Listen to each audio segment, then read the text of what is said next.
விரதம் இருக்கும் முறை: அட்சய திருதியை நாளன்று விடியும் முன் எழுந்து சுத்தமாக நீராடி பூஜை அறையை சுத்தம் செய்து விளக்கேற்றி கோலம் போட்டு அதன் மீது ஒரு பலகையை வைக்கவும்.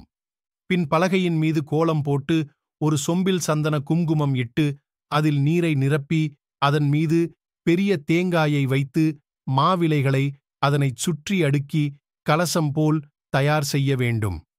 பின் அந்த கலசத்தின் அருகில் மஞ்சள் பிள்ளையார் பிடித்து வைத்து அதன் அருகில் புதிதாக வாங்கிய பொருள்களை வைத்து பூ போட்டு பூஜை செய்ய வேண்டும்.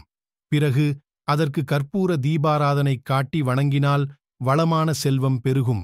அட்சய திருதியை அன்று சிலர் தங்கள் இல்லங்களில் மகாவிஷ்ணுவை நினைத்து ஒரு பூஜை செய்வார்கள்.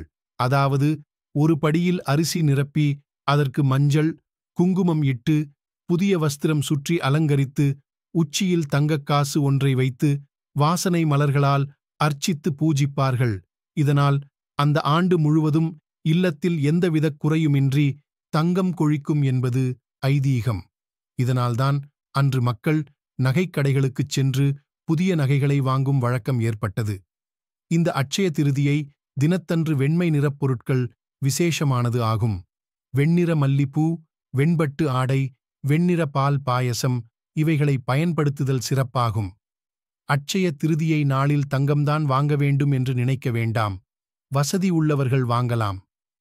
வசதி இல்லாதவர்கள் உப்பு, மஞ்சள், நெல், அரிசி ஆகியவற்றை வாங்கி லட்சுமி படத்திற்கு முன் வைத்து வழிபடலாம். அட்சய திருதியை அன்று எந்த பொருளை வாங்கினாலும் பெருகும் என்று சொல்வர். பொருள் வாங்குவது மட்டுமல்ல, தானம் செய்வதாலும் கிடைக்கும் பலன்கள் ஏராளம். என்னென்ன தானங்கள் செய்தால் என்னென்ன பலன்கள் கிடைக்கும் என்று அறிந்து கொள்ளலாமா? திருதியை அன்று இளநீர், மோர், வெள்ளரி போன்ற குளிர்ச்சி தரும் பொருட்களை தானம் செய்வது சிறப்பை தரும்.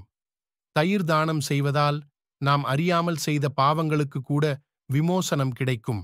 கல்வியில் பின்தங்கியுள்ள குழந்தைகள் வீட்டில் இருக்கின்றனரா?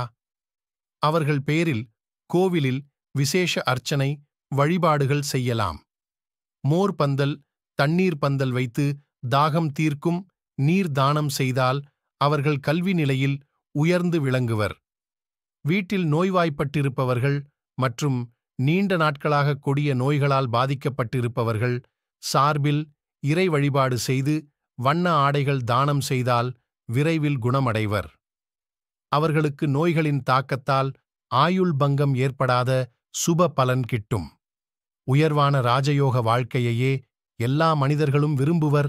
அதை அடைய அட்சய திருதியை நாளில் ஏழைகளுக்கு நிரந்தரமாக உதவும் நிதியை ஏற்படுத்த வழிவகை செய்யலாம். வாழ்க்கையில் சிலர் எப்பொழுதும் தடைகளையே சந்தித்துக் கொண்டிருப்பர். அவர்களுக்கு முன்னேற்றம் ஏற்பட வேண்டுமானால் இந்த சுப நாளில் காலணிகள், விசிறி, குடை ஆகியவற்றை தானமாக தரலாம். ஒரு ஜீவனுக்கு உடல் நலம் தரும் பொருளை தானமாக கொடுத்தால் நமக்கு அவை பன்மடங்கு சுபங்களைத் தந்துவிடும் என்று சாஸ்திரம் சொல்கிறது. உப்பு, சர்க்கரை போன்ற சமையல் பொருட்களை தானம் செய்வதால் வாகனங்களில் செல்லும்போது ஏற்படும் விபத்துகள் போன்றவற்றிலிருந்து விடுபடலாம். நீரிட்டால் நெஞ்சம் வாழ்த்தும், அன்னமிட்டால் அங்கம் அனைத்துமே வாழ்த்தும் என்பர். இதயத்திற்கு இதம் தருகிற பழங்களை தானம் செய்வதால் நல்ல இதயங்கள் வாழ்த்தும்.